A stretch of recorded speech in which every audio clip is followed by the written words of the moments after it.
కంచిలో ఉన్నటువంటి కామాక్షి పరదేవత విగ్రహం మాత్రం దేనికి అంటుకుని నిలబడదు.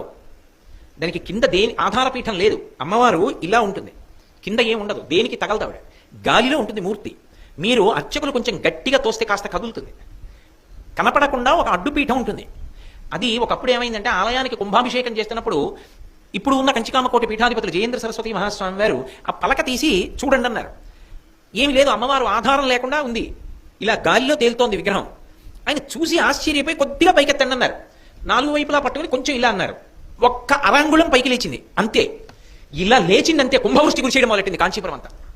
అస్సలు ఉత్తర క్షణం మీరు నన్ను నమ్మండి అంతే, నేను అంతగా కోటేశ్వరరావు గారు అబద్ధాలు ఆడాడు అని మీరు అనుకుంటే మీరు కాంచీపురం వెళ్ళి కనుక్కోండి. పోనీ కామకోటి పీఠాధిపతుల దాకా వెళ్ళలేమంటే శ్రీకార్యం సల్లా విశ్వనాథ శాస్త్రి గారు అక్కడే ఉంటారు, 3వ ఇంట్లో. మీరు వెళ్ళి అడగండి విశ్వనాథ శాస్త్రి గారిని. ఒక అరంగుళం కదిలింది, కాంచీపురం అంతా కుంభవృష్టి కురిసేసింది. ఎంత కుంభవృష్టి అంటే మనిషికి ఎదురుగుండా ఉన్నది కనపడాలి అంత వాన పడిపోయి కొద్ది నిమిషాల్లో కాంచీపురంలో కామాక్షి దేవాలయం వెనకాల ఉన్నటువంటి కోనేరు నిండిపోయింది. అంత లోతుగా ఉంటుంది కోనేరు నిండిపోయి వరదొచ్చింది. పరిగెత్తుకొచ్చి పీఠాధిపతులకి చెప్పారు, అయ్యా వెనక కోనేరు కూడా నిండిపోయిందని. కూడా కిందకి పెట్టేయండి అన్నారు. మళ్ళీ ఏ అంగుళం పైకెత్తారో దాన్ని మళ్ళీ అలా కిందకి దింపారు, అంతే వాన అయిపోయింది. ఇది యథార్థంగా జరిగింది ఈ మధ్యనే కుంభాభిషేకం జరిగినప్పుడు.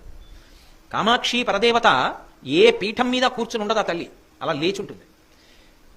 ప్రపంచం మొత్తం మీదటువంటి తల్లి లేదు ఇక, ఎందుకంటే ఆవిడ సజీవమైనటువంటి తల్లి, అదేదో విగ్రహం కాదు. అందుకే కన్నులు ఇక్కడి నుంచి ఇక్కడికి